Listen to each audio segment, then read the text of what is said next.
Lean in with Lisa, put her to the test. Lean in with Lisa, so get it off your chest. It's more than just a trend, cause everyone's her friend. So lean in with Lisa, spend your time with Lisa. Lisa's got something to say. So reach out to Lisa every day.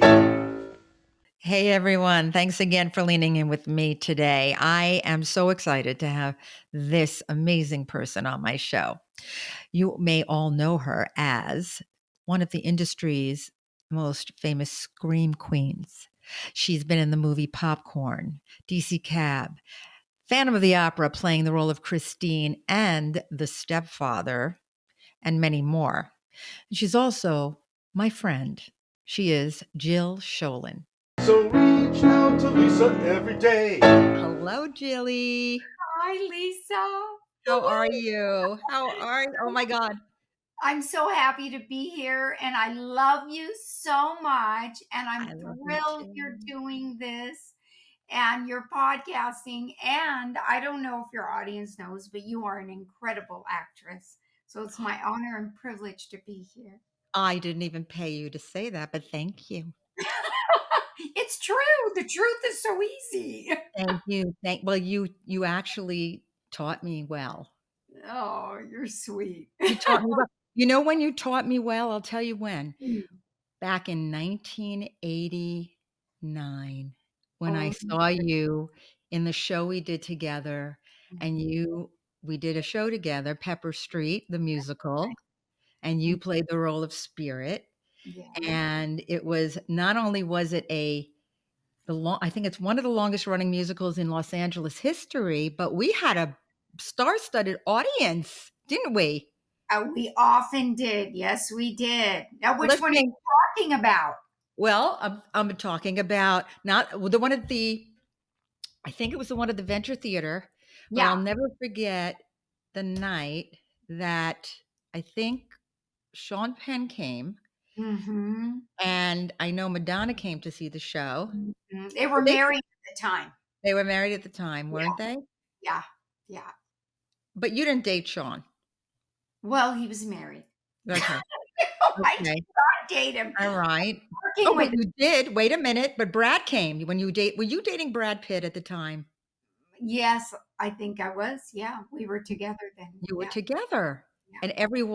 And I'll never forget, we were backstage getting ready, and someone came into the dressing room, and I don't remember, I think it was maybe Mark Rutherford, who was Mark Rutherford at the time, now he's Ivan.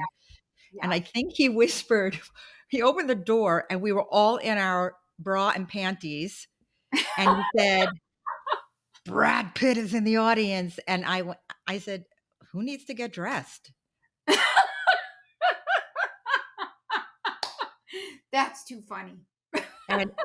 Me and Kim Foley and Kelly Girls and Heather, and we're all like, "Oh my god, he's in the." I don't know who I was more excited about, Brad or Madonna.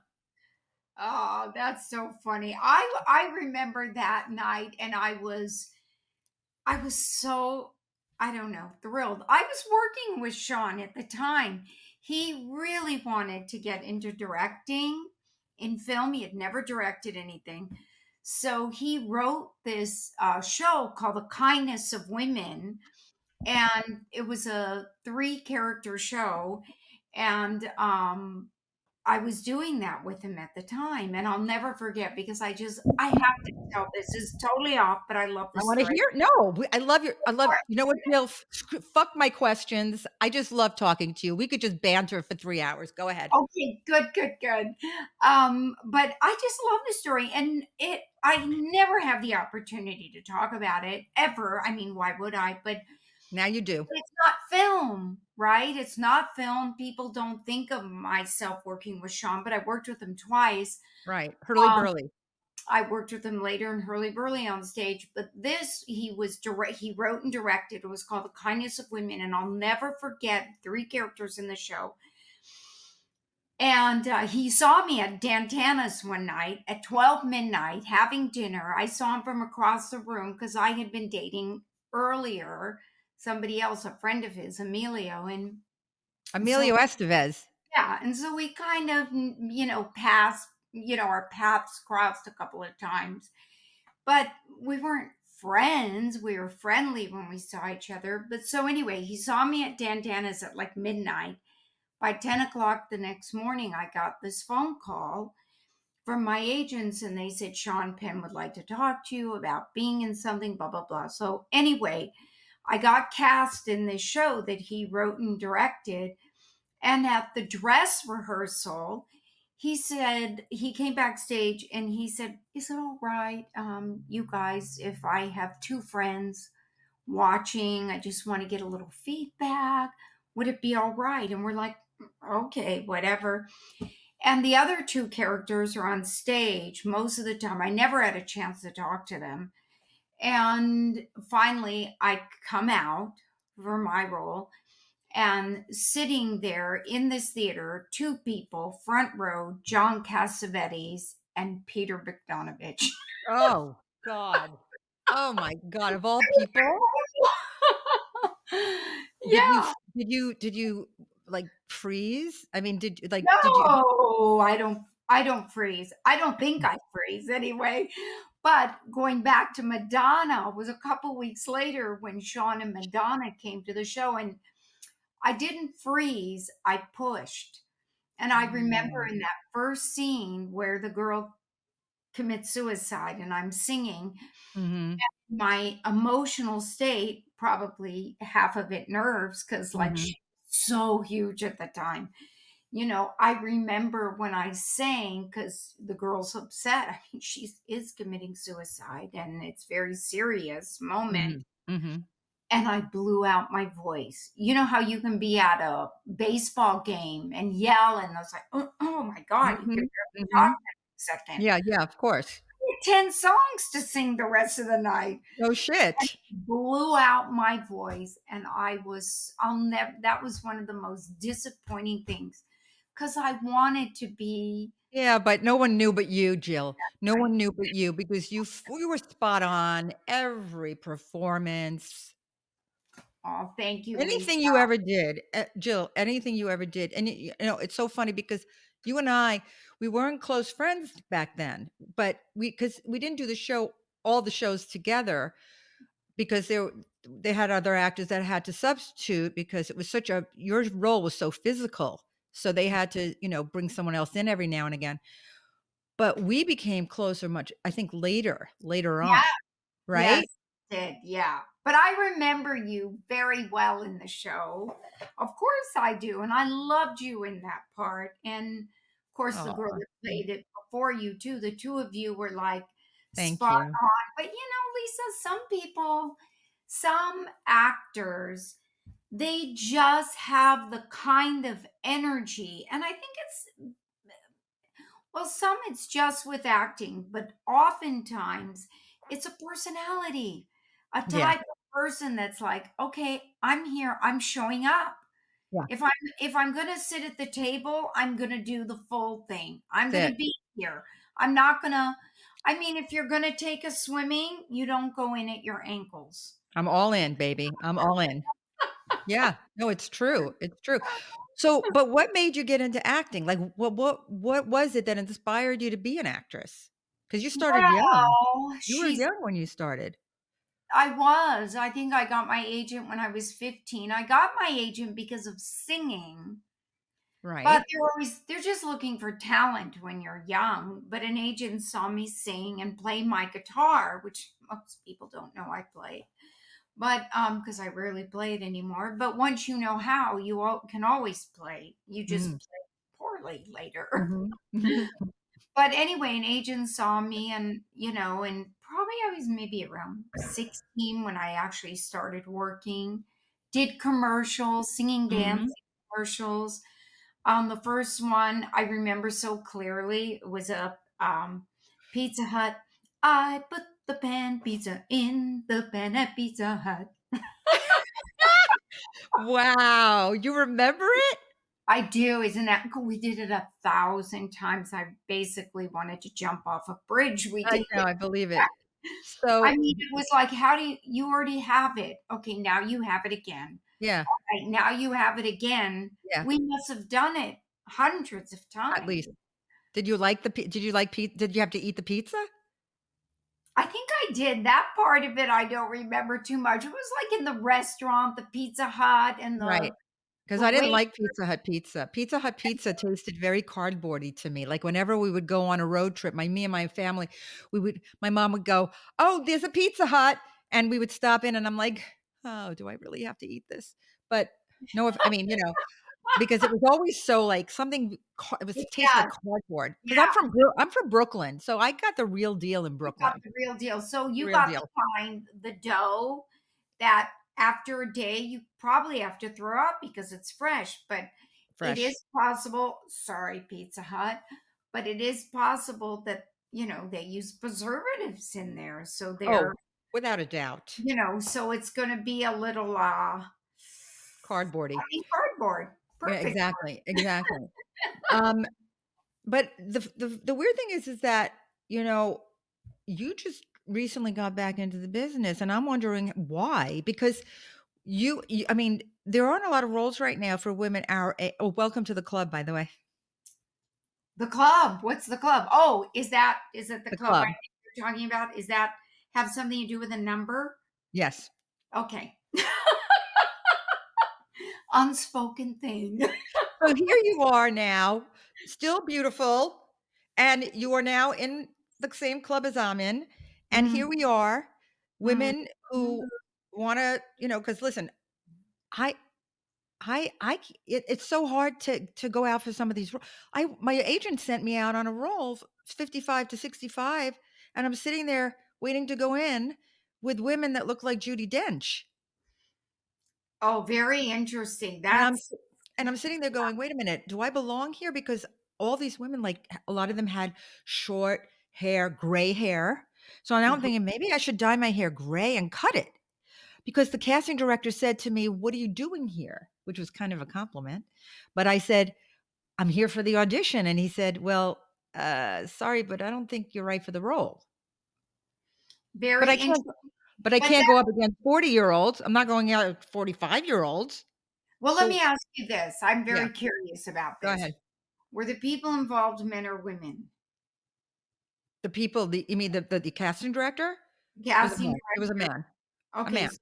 Sometimes that I'm not that man obviously could tell the difference, but I think sometimes I don't know. Sorry, men. But I do think, people have visions in their mind of what an age looks like. The truth of the matter is, and I'm just going to look directly in the camera, it's just a number. Just a fucking number, people. That's all it is. A That's all it number. is. And, I mean, it's interesting. It's interesting as women. What month did you say it's Women's History Month? Is that what you said? March is Women's History Month.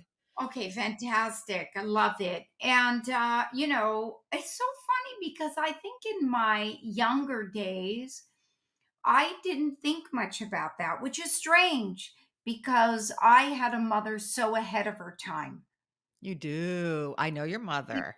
was like way ahead of her time. In Yes. the Yes. 70s, she Mhm. owned her own business. She was the president of her own business, and the men were in Mhm. the back seat. And I got to hear the stories all the time about how if they were at a bank or that's my mom was a creative, she was a designer. Your mother designed if anyone out there is into fashion, your mother was she created platinum. She was a clothing designer. She That's had her right. company, the Platinum Clothing Company, which was in all the better department stores, Mhm. I remember I Neiman. had a couple of pieces in my closet. Yeah, and, but my mother would always I would hear these stories as a little girl because I was right there, around the dinner table, and my mother would always say that the men in the room she would be the only woman, and the men would direct the conversation To the to men. the other men, and she's like, "Excuse me, this is my company. And so I had that as an example, but Mhm. I never really went there until I must be honest and say until these last couple of years. I've like gotten in touch with it. Being a woman at this age has helped me understand women better and the Mhm. plight of women and what we go through in life. So I Yeah. think a lot of times when these casting kind of things and other things in life come up, a man can still get hired at a certain age in a job, but they might think twice about a woman. They'll put her, in at the counter or something. Oh, I know. It's just it's very degrading. But I Yeah, think luckily times have changed and now, we're more so, and more. It treads, Lisa. I think that's my yeah, opinion. it does. And I learned a very, very valuable lesson. Never tell your age and how old you are. My God. But they find out anyway. Like for me, forever and a day on the internet, and I have no idea how it got on there. It said I was born in 72 or something. I think somebody put it on there, assuming that's what it was. But now it's out there. I can't hide it, so I don't fight it. I just go right into it. It's like, yep, this is how I am 61 March 21. Oh my God. Look at you. Unbelievable. You're Incredible. That's I mean, very sweet. I you know, I mean, look, really, I mean, come on. It's so funny because I used to get hit on by 35-year-olds and now I get hit on by 85-year-olds. Um, with missing teeth. It's Oh my God, please. You're but killing. anyway, I just so we Mm. have Yes. a little special treat for you. We have curveballs.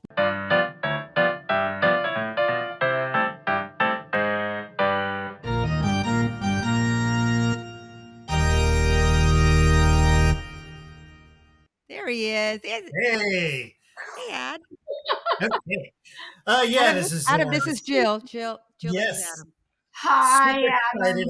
I said earlier, DC Cat was actually one of the funniest movie I'd ever seen at the time when I was 12 years old. I saw it twice, and it's incredible to meet you here, and because anyone involved in that, I saw it 1,000 times. I could do a podcast just on DC Cat. So maybe I That's will. Maybe I'll start one now. Okay. Just so I don't Well, really, maybe we'll talk about it. yeah. But no. but for now, I help Lisa and give her guests some curveballs. They're questions. They start out kind of normal, and then they might take a left turn. But so listen carefully, okay? Oh, oh, So ooh, yeah, ooh. it's exciting. Okay. So and I've done my research on you, so that's how I came up with these. So um, Okay, number gosh. one. Many know you as an 80s scream queen, but we all scream for ice cream. What's your favorite flavor? Oh, gosh, that's such a lovely question. You know what? I think, like, I always liked Ben and Jerry's Cherries Garcia. Cherries Garcia. Okay, so the fruity flavors. So Have you ever okay, tasted fish food? Yeah, Ben and Jerry's fish food? that's delicious. It's so sweet, though. I think it's sweeter than Cherries Garcia. Oh, it's the sweetest thing. I had pints of it during COVID. That's why I gained 20 pounds. And COVID 19 pounds. that's it. That's it. okay, all Oh, right. great. Oh. You starred in 1989's Phantom of the Opera, a Yes. full decade before the release of Star Wars: The Phantom Menace. Who would you like to play in the Star Wars universe? Oh gosh. Oh no, that's too good of a question. And there's too many answers. Okay. Have you Um watched all the spin-offs? Do you watch the Boba Fett or the no, I haven't watched all the spin-offs, but I was a huge Star Wars fan. I remember standing at the Apco Cinema in line for hours for The Empire Strikes Back. And what year was that? That was like 1980? 19. Okay, I was going to say I was in high school with my dad and my brother. I remember, and I thought that film was the greatest thing in in the universe. No pun intended. Did you want to be in it? Did you want to be Princess Leia or maybe her sister? Maybe she had a No, sister. I don't think I wanted to be the sister, but the role later, which Ooh, I you would have been a beautiful Princess Leia. well, yeah, I would have loved it. I didn't think about that back then. I mean, I was, I was just on the brink of Getting things. into the yeah. Yeah, and so, but I later thought the other girl, the one that was in the ballet movie. I sound like Oh, an Natalie Natalie Portman. Portman. Natalie Natalie Portman, yes. Portman. She played her Yeah, mom. Yeah. She yeah, played the mom. Oh, you'd be the mother of Leia and Luke in the yes. Phantom I Menace. thought I was Uh, too old for it, probably at that time, but I thought that type of role would have been a lot of fun to play.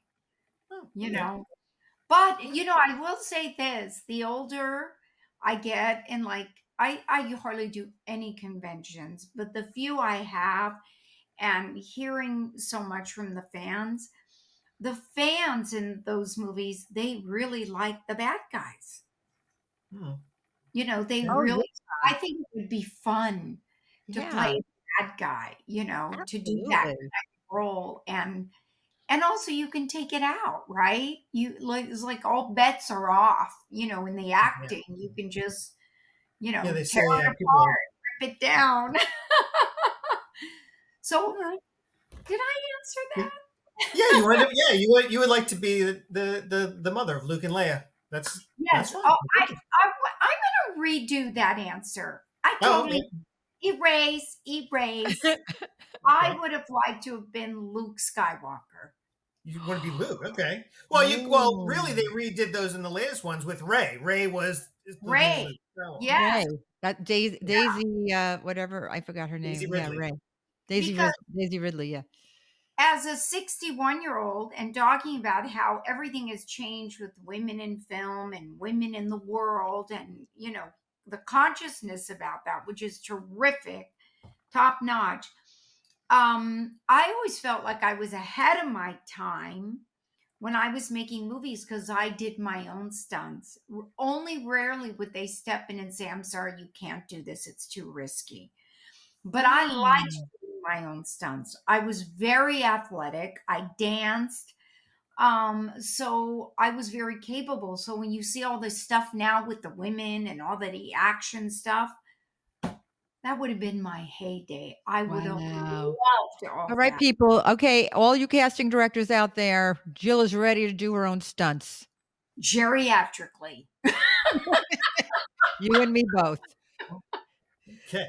Next question. This is a deep dive, but in 1993, I was actually a college senior at the University of Miami and lived through Hurricane Andrew.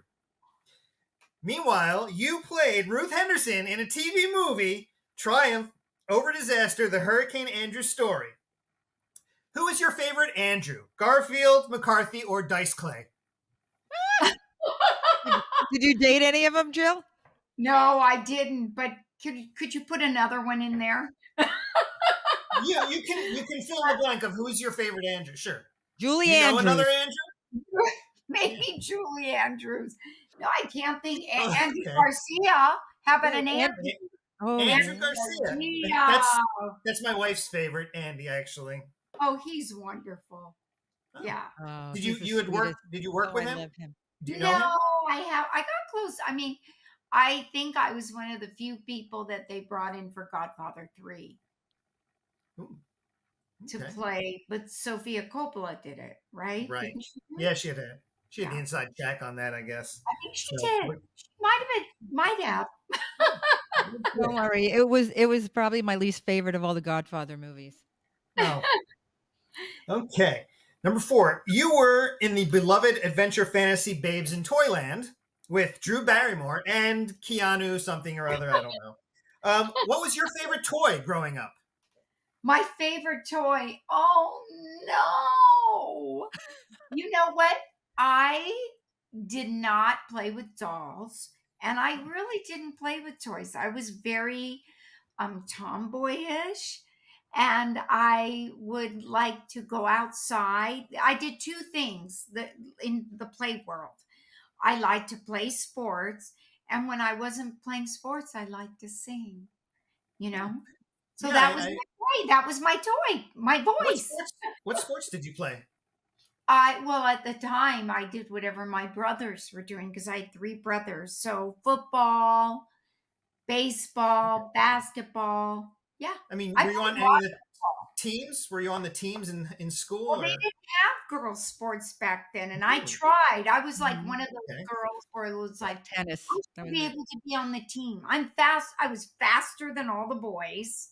When they would. You remember the school ground races? You remember when Yeah. they Yeah. race? Yeah. The And Yeah. I You were athletic the beat all fastest the runner. test boys. you had to do. Yeah. I beat the boys, and I could play basketball with them, and it was only flag football. So like, Right. Who did and you sing? Who did you like to sing? Did you have a favorite singer that you wanted to emulate? Like, mine was, I loved Joni Mitchell and I loved oh, I Carole love. King and Carly Simon. Those were my three. Well, gosh, Lisa, that's such a great question. I would probably say Linda Ronstadt was my Oh my God, yes. Love, love, love, love, loved love. Linda Ronstadt, but I also loved, another people don't. I think of her more as a writer, but she's a singer too. And Linda sang some of her songs. Carla Bonoff. Oh, beautiful. Yeah. You remember Carla Oh, of Bonoff? course, of But course. I am convinced. Okay, with the one thing I was ahead of my time. In this way, I feel I was born too late. You know, Ella Fitzgerald, Judy Garland. I just couldn't get enough of that Me type of too. music. Yeah. I named my daughter Ella, Oh, because of Ella Fitzgerald. partially because of Ella, and I Oh, named my other daughter Sarah, Sarah Vaughan. Sarah Vaughan, of course. I was almost going to say Sarah Vaughan. I thought, oh, just keep it Mhm. short, Jill. Yeah. Yeah. Oh no, you can go long here and they don't. Okay. Finally, this is less of a curveball and more of a request. But I'm writing a sequel to DC Cab called DC Lift, and I just want to know if you would reprise your role of Claudette. That's a pointed question. How am I supposed to say no? How could you say Well, I no to mean, that, okay, so Adam? hear me out. You see, after DC Cab ended, you and Albert have gotten together, and unfortunately, you see, your mother moved in with you, and then soon after, she died in a flamethrower accident. Um, Albert was suspected, and then you have to take over the company, the whole cab company, and something like that. I'm working on it. Are you But writing this, Adam? Because you need to automatically now, right now on the in my air, head, in my cast head. Jill I in the just I role. need some talent commitments first. I got a lot going on, but I have found out this was inspiring because again, one of my favorite movies. It was comically inspired. Whoever played Tyrone was he was the funniest thing I had ever seen. I know he was Charlie Barnett, and I have to say because DC Cab was my first film.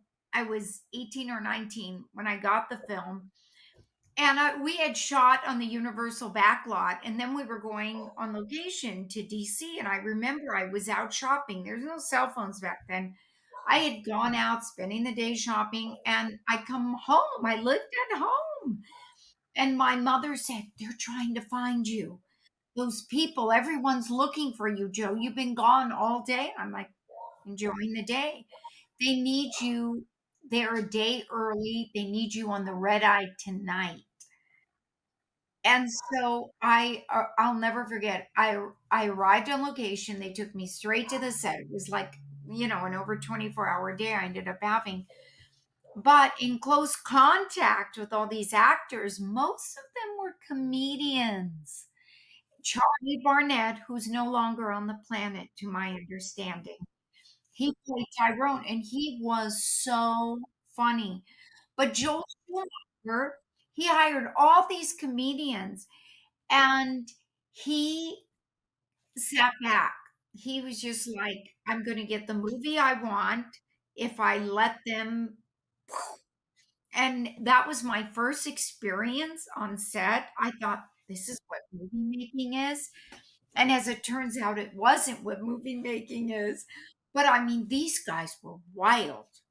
I mean, these comedians have a lot of energy. Oh God. But you know Yeah. what? Off stage, they don't.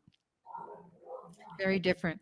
Sometimes they can be very, very quiet. I think these Very ones. quiet. Jim Carrey's very quiet off stage. I had dinner once at a dinner party. I was with him, and he was extremely him and no, Nicolas Cage were together. They were best friends, and Nicolas talked more than Jim Carrey at the dinner Wow. table. It was interesting. It was interesting. Yeah. My very first job I ever did, I starred opposite Nick Cage. Oh. With Nick Cage? Yeah, Wait a minute. Which job? it was a TV pilot. So you And dated him too, right? no, but we were good friends at that time, for that little time. It was my first job. Another actor you probably have heard of named Crispin Glover. It was his first You job. dated Crispin, didn't you? No, I didn't. We were full friends. Okay. And Nick, who was Nick, he at the time, if you watch it, I think it says Nicholas Coppola or Nick Coppola. Oh, right. He's Still Francis going. Ford Coppola. Right, right. Mhm. He's his Still nephew, going. right? Yeah. Yeah, So he changed his name. yeah. First job, all of us together. Isn't that funny? What a great group. I know it Unbelievable. was. There were other actors. None of them were known except one girl who was, her name was Julie Pikarsky, I think was her name. And she had been on The Facts of Life. She was like on the first season. Season 1, the blonde chick, yeah. Yes. Yeah. Adam does his homework. That's Well, what do you think I all I hired him? did was watch TV. I was like the cable guy, Jim Carrey. I learned the facts of life by watching the facts of life. I was like, I watch as much TV as that, so I know a lot of the names. And when cable, early cable television in the 80s, it was Superman 2, To Be or Not to Be, and DC Cat, once that came out, was just on constantly. So I watched that over and over. And yeah, it truly was one of the. Adam was very excited when I told him you were I was coming on the extremely podcast. excited. Yeah. He was very Oh, and Alan, my producer, he was also. Well, we'll get to Alan after Adam. Adam, do you have any more questions for any curveballs anymore? No, that was all you paid me for, 5. And by the way, now we lost our Pizza Hut sponsorship, so great. All right. Thanks, Adam. We love you. Julie, so what was Brad like in bed? oh God, you think I'm going to talk about that? God. Thought I would get it out of you at least on my podcast. No, you might get it out of me over dinner. All right, we'll go to dinner. I'm I- making reservations. Where's my phone? I'm that calling. was- Where do you want to eat? I'm making Dan Tanner's. no. I'm calling Dan Tanner's. Any booth you want on me, dinner. And I want to know how Keanu was also. Oh my because- God, you're killing me, Lee. And You I know, also I don't talk about this because we're friends. We get to laugh about it. yeah. Well, I'll find out. I'll find out everything at dinner. Well, you're not supposed to kiss and tell. Isn't that But you the can rule? tell me because you and I have a lot in common. I dated a lot of celebrities and people too. So I'll tell you if you tell me. Ooh, I like this. Ooh. That'll be a Ooh. fun dinner. Would that be fun? That should be our own little podcast together. We could even do like a little reality show, all the men we slept with. Actually, I would no, for me it would be all the men I didn't sleep with. Because I slept with less than I did sleep. I went out with them, but I didn't sleep with all of them. I've gone out on like one date with many, like Bill Maher. Oh, you did. Oh yeah, we went out on one date. We went out on one date the day he got politically incorrect on HBO, and That's so funny. and he talked about himself for 2 hours, and I said I have to go feed my cat. Oh my gosh, you're killing. We used to be friends. I would go to all of his shows. He'd say, "Come on, Jill, call." He'd call me and like, "Can you come to this?" And because he was performing all the time. All the time at the comedy. Remember when he was at the Improv? Yes, I used to go there all the time because he would invite me. And then I did that show with another show with him, a short-lived TV show. Which called one? Sarah. Starred Gina Davis. Oh, you did that show?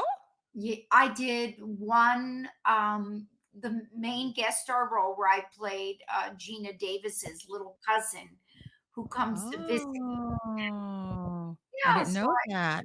Got to work with Bill twice, which is so strange because most people only know him the other way. No, I remember when he first started out, he was just, just a stand-up comic that everybody like he was like everyone else doing all those, open mic nights and everything. And he had, you got to start somewhere. And he was funny though. Oh, he I was brilliant. He was love his show. brilliant. Yeah. Yeah. I mean, I was sitting at the Improv and he was sitting there he was on stage and then he sat at the table next to us and I thought, wow, I love his brain. Yes. Yes. I mean, I mean, it's he not was by accident that he's gone where he's gone for a long time now, decades now. He's been doing that. But yeah, he's a smart guy, smart brilliant. guy. Yeah. So you were but weren't you part of that brat packy kind of group Think a so. little bit? I think from the outside world that anybody that was working or anybody that had any association with a few of those key people, but I mean, they were good friends. I remember when, Rob Lowe, Ali Sheedy, all those. yeah, and they were all good friends. I mean, do you remember Joe Tremaine, the dance teacher? Did No, were you into, okay, so no, because I'm from New York, so I came out here probably after that.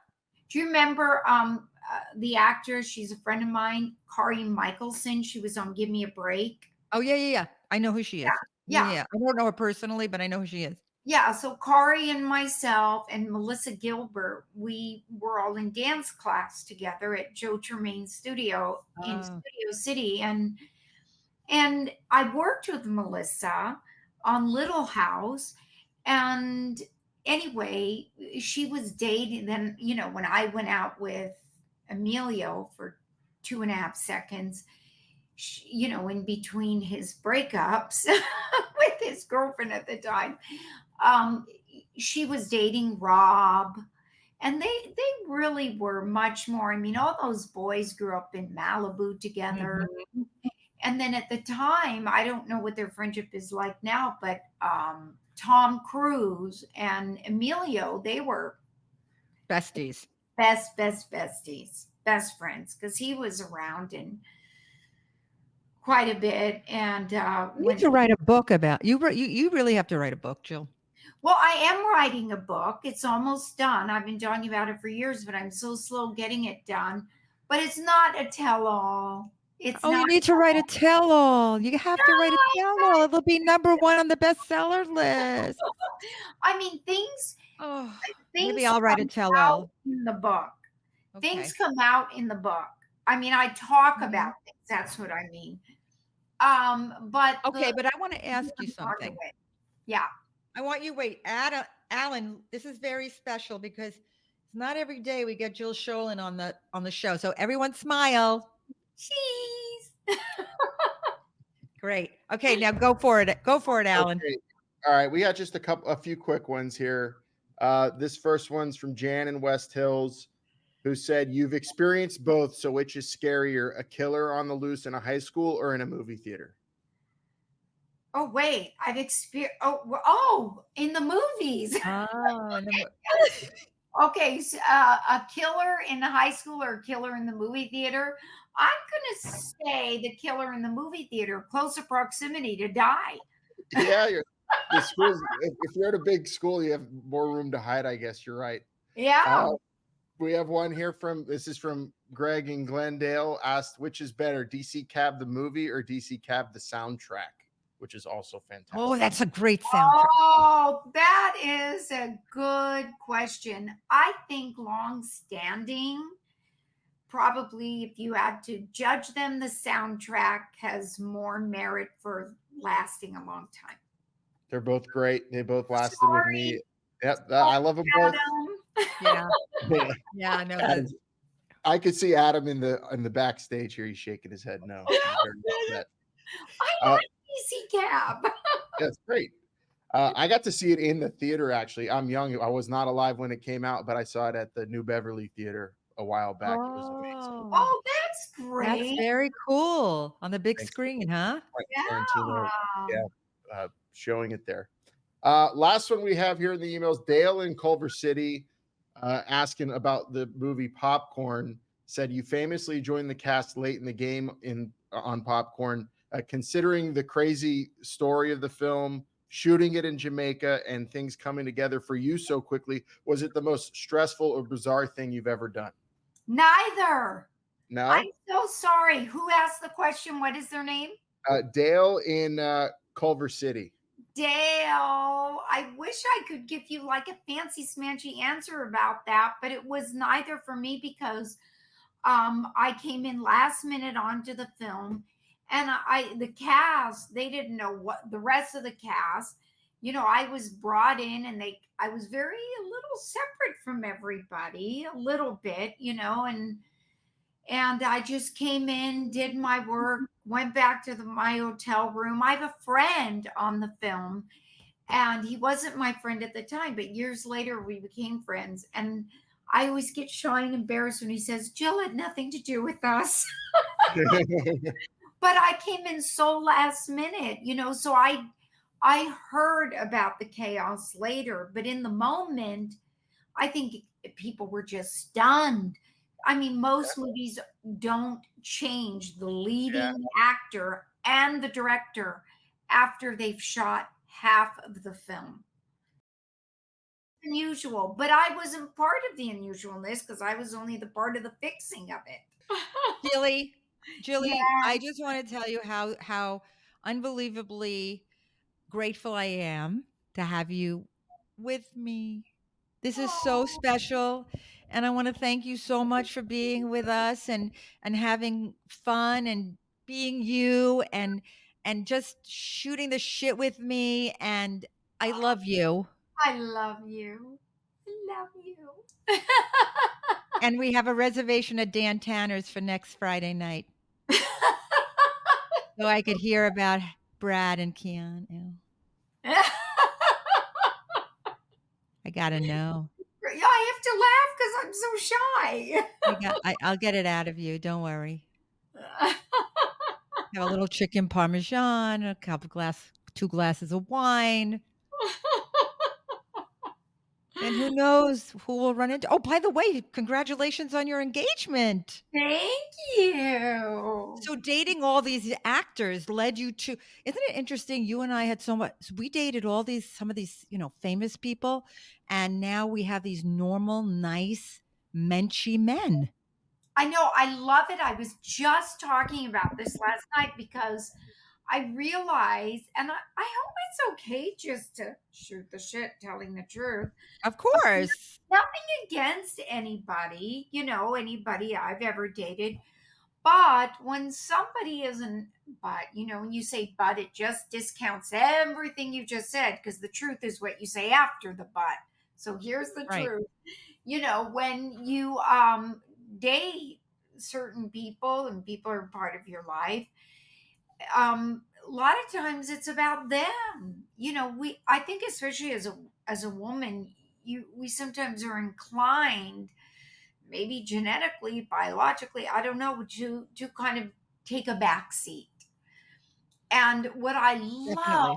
about being with my fiance is that there's no competition for who is in the career, blah blah blah. I will say I'm not a jealous type person. I never have been like that, with women.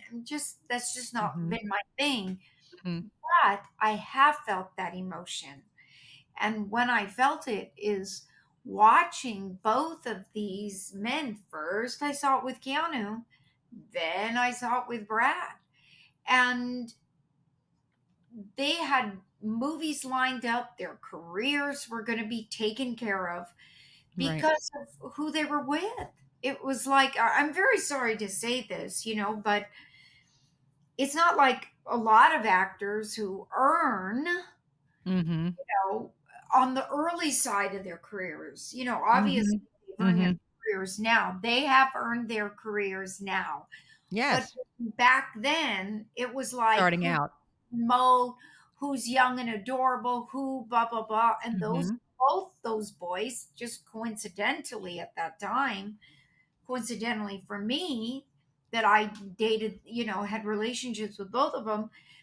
I watched their careers take off, but not because they did something that made them whoo. That's what it looks like on the outside. Hmm. But all the internal workings were already set for them to become who they became. I think it's hard People for, made yeah. that decision. And when you look at all the people out there in Hollywood who are married, there are very few that are both in the industry where it really lasts. I mean, it's because unless you really like, how many Kira Sedgwicks and Kevin Bacons are there? How many? It must be hard. So I think it kind of evens out when you're in the industry and you're with someone who's not in the industry, and then you're not competing, like you said. It's so nice. I mean, you know what I'm doing right now, one of my projects, and it's very demanding. The writing is very, very demanding.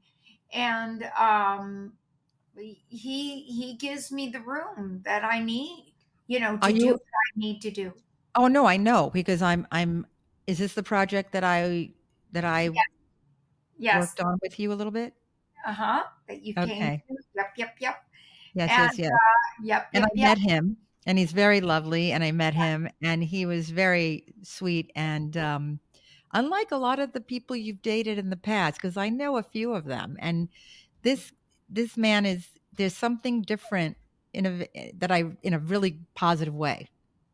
Well, he loves me. That's the first He thing. treats you like you deserve to be treated. He treats me wonderfully, and I just have to say this, because everything is a public record. I'm not giving. I love everything about Keanu's career, and I love everything about Brad's career. I'm just saying that was a mechanism set in place for them early on in their Mhm. careers, and Yeah, no, I get it. I get they had it. to catch up to Oh, earn it. sure. But they did. They both, I'd like to think that's why I was attracted to them.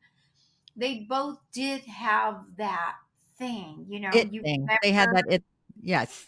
yeah, James Mason in A Star Is Born with Judy Garland when he talks about, that thing that you can't put your finger on. Yes. They both had that. For me, especially Keanu, Yes. Oh, he really definitely. had a quality, a beautiful internal mysterious quality to him that I think translated on the screen I often. I think he still has it. Yeah. I think he Yes. still has Yeah. it. So as we leave and say goodbye, what Oh, is yes. your now Goodbye. that it's National Women's Month, okay? Yes.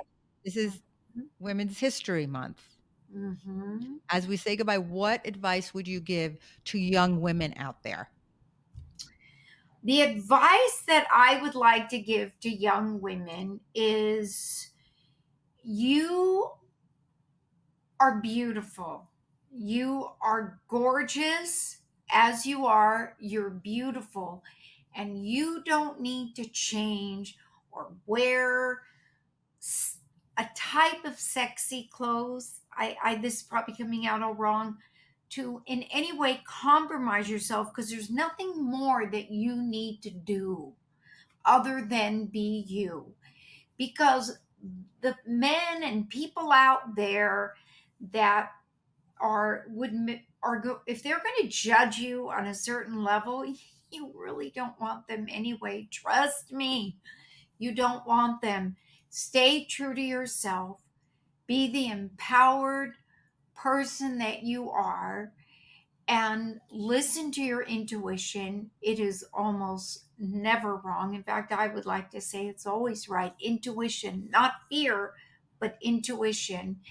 And just remember the beautiful, stunning, striking, brilliant, beautiful creature, feminine beauty you are.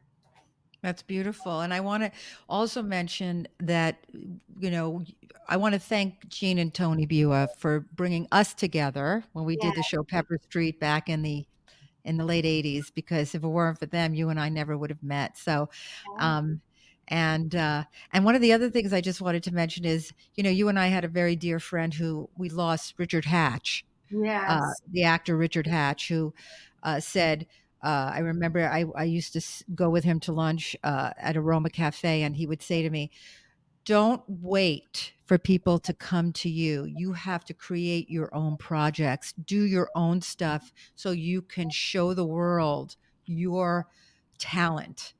And I love that you're now working on this project Yeah. and that you're gonna bring to the world. And I can't wait because I'm on this journey with you and it's gonna be a Yes. lot of fun. Yes, you are. And Lots of Richard, fun. I love that about Richard, that he was that way. And the truth of the matter is, you know, Suzanne Snyder. Sure. Yeah, and Suzanne and I talk about it all the time about how we were having conversations back in the 80s about that. But as women, hello, women, it's like the thoughts were there, but none of the mechanisms were in place. And Right. we could have done some things back then, and we Absolutely. didn't, but we Right. didn't. We had the thoughts to do it. And that's why hats off to all these extraordinary women that created the way for everybody else to say, yeah, man, I can do it. I can. I Woo-woo. can. We can do it. We can do it. And I love you. And Love you. I'll see you next week at Dan Tanis. Bye. Thank you. Bye. I want to thank my guest, Jill Schoelen, for leaning in with me today. And I also want to thank my producers, Alan Tuzinski and Melissa Leonard from Pretty Easy Podcasts, my writer, Adam Labarkin, and my composer, Jeff Urban. And I want to thank all of you for leaning in with me today. And until next time, leaning out.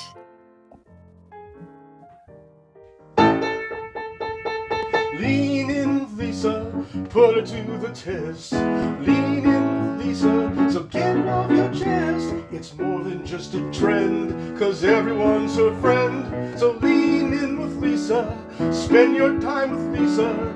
Lisa's got something to say. So reach out to Lisa every day.